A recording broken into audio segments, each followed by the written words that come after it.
Epa, epa, epa, muda tudo, muda tudo. Peraí, professor, tira o casaco de novo? Não, não tira casaco não, mas caramba, eu posso dizer que o Supremo mudou tudo em relação aos honorários sobre a preferência que tem nos créditos tributários. A gente vai aprofundar esse tema 1220 de repercussão geral, um tema, pô, relevantíssimo, velho, top, assim, de verdade. Isso aqui é importante em prova, isso aqui é importante na vida prática, isso é importante na vida acadêmica, bom, eu te convido, vem embora para dar uma olhada nisso aqui. Professor, o STF então mudou tudo, né? Os honorários agora, eles preferem os créditos tributários. Que conversa é essa? Bom, é sobre essa conversa que eu quero conversar com você. O que é que decidiu o STF no tema 1220 de repercussão geral? Esse tema que foi julgado nesse recurso extraordinário 13265559. Esse tema é bem interessante, ele também teve participação da União, a gente vai abordar um tema muito importante, que é a preferência do crédito tributário em detrimento dos honorários.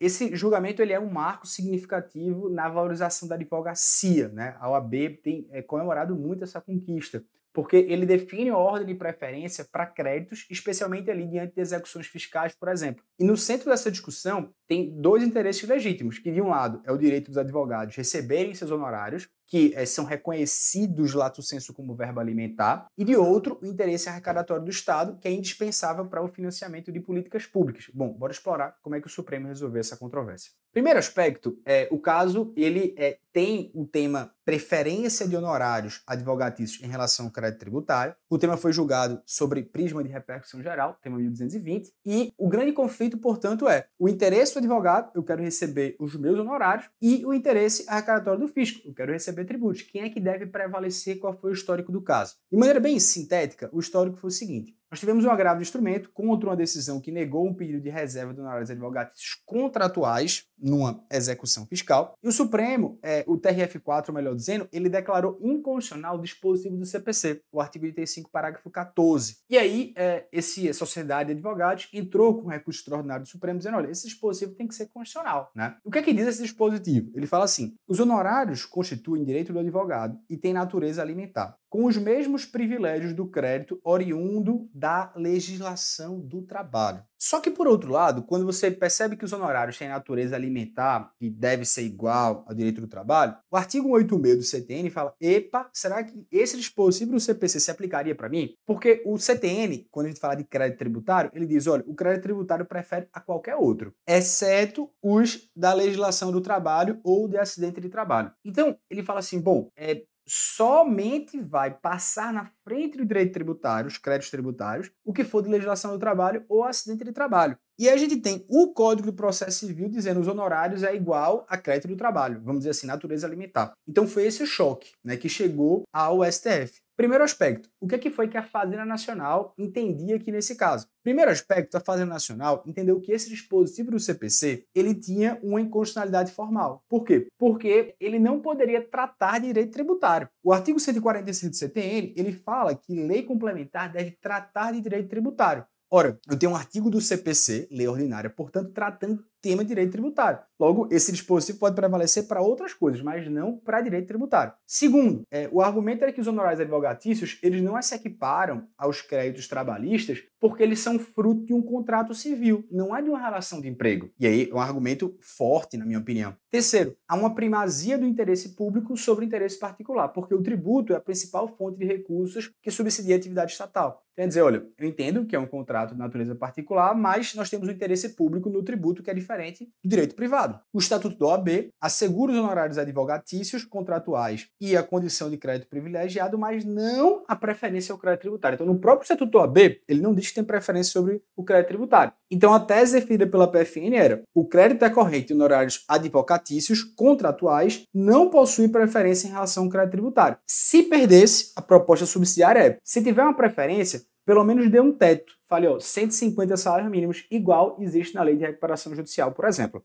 Tá. Mas o que é que prevaleceu no Supremo? A tese que prevaleceu foi do ministro Dias Toffoli. E segundo Dias Toffoli, a tese vencedora, ele trouxe no voto dele, mais ou menos uns 30 páginas, uma visão humanista do direito tributário. Ele falou, olha, o direito tributário tem que compatibilizar entre a arrecadação e entre direitos individuais. E nesse aspecto, nós temos uma natureza autônoma e alimentar dos honorários advogatícios. Os honorários advocatícios, novamente, é uma verba essencial à subsistência do advogado. E por isso, né, no reconhecimento da advocacia como se fosse um trabalho mesmo. Isso decorre do próprio Estatuto da OAB. E quando você interpreta o artigo 186 do CTN, quando ele fala créditos decorrentes da legislação do trabalho, isso seria igual aos honorários. E aí por isso ele trouxe alguns entendimentos do STJ, já equiparando os honorários a créditos trabalhistas, dizendo que ele fazia parte dos créditos trabalhistas, de maneira que ele julgou constitucional, de maneira formal, o parágrafo 14 do artigo 85 do CPC, dizendo que competeria sim à União legislar privativamente sobre o direito do trabalho. Disse também que haveria uma autonomia da primeira parte do parágrafo 14 do artigo 85 em relação ao caput, dizendo que isso abrange tanto honorários contratuais como também honorários sucumbenciais e, portanto, deu provimento do recurso para reconhecer que haveria sim uma preferência dos honorários advogatícios sobre o crédito tributário. É interessante ressaltar também que o ministro Gilmar Mendes ele foi o voto vencido, né? Ele trouxe a tese ali meio que intermediária, né? Ele falou o seguinte, olha, eu concordo que vale esse dispositivo e concordo com você, Destófilo, mas o que eu discordo é quanto à forma de preferência. Vamos pegar os honorários advocatícios e vamos dizer que eles valem até determinado valor para ser crédito trabalhista, porque senão você pode dar margem à fraude. Então ele disse assim, a gente tem que trabalhar o princípio da proporcionalidade, eu tenho que reconhecer o conceito de Estado fiscal e eu tenho que reconhecer que nós temos hoje um dever fundamental de pagar impostos. E essa limitação da preferência ao que foi essencial, pelo menos a subsistência do advogado. E aplicou por analogia o dispositivo da Lei 11.101, que fala em recuperação judicial e falência, que você tem um limite ali de 150 salários mínimos. Essa tese, ela venceu o professor, não, essa tese não venceu do ministro Gilmar Mendes, o que venceu foi do ministro Dias Toffoli, que, portanto, disse o seguinte, provimento do recurso extraordinário, dizendo, é formalmente constitucional o parágrafo 14 do artigo 85 do Código de Processo Civil, no que diz respeito à preferência dos honorários advocatícios, inclusive os contratuais, perceba que isso vale para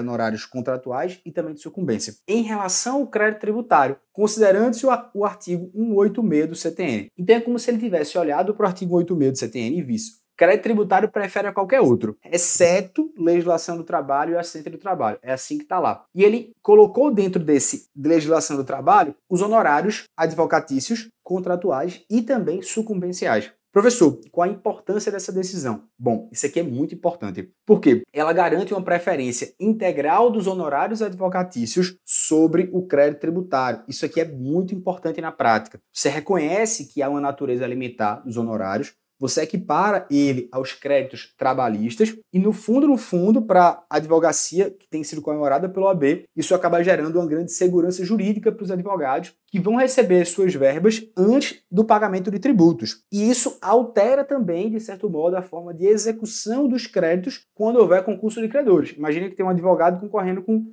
crédito tributário. E aí, o que o julgado do Supremo teve também foi a modulação dos efeitos. Obviamente, ele preservou os efeitos dos valores que já foram levantados e o OAB, Conselho Federal, tem comemorado isso aí como se fosse uma vitória da advocacia como atividade essencial à administração da justiça. Então, em síntese, tá? A gente reconhece a preferência dos honorários advocatícios como algo que preferem o crédito tributário. Isso tem um impacto prático enorme, né, para os advogados e nas execuções fiscais. E o foco é dizer, os honorários têm natureza alimentar e tem a função de dignidade do advogado como trabalhador, igual, portanto, a outras profissões, e nesse aspecto consagra essa tese do STF, tema 1220 em repercussão geral. Bom, esse tema é muito relevante, espero que você tenha entendido. Estou querendo saber aqui o que é que você acha nos comentários. Eu não tenho dúvidas que isso aqui vai despencar em provas e concursos e que isso também vai despencar em casos práticos. Comenta aí o que é que você acha, um grande abraço, fica com Deus e vamos lá, tchau, tchau.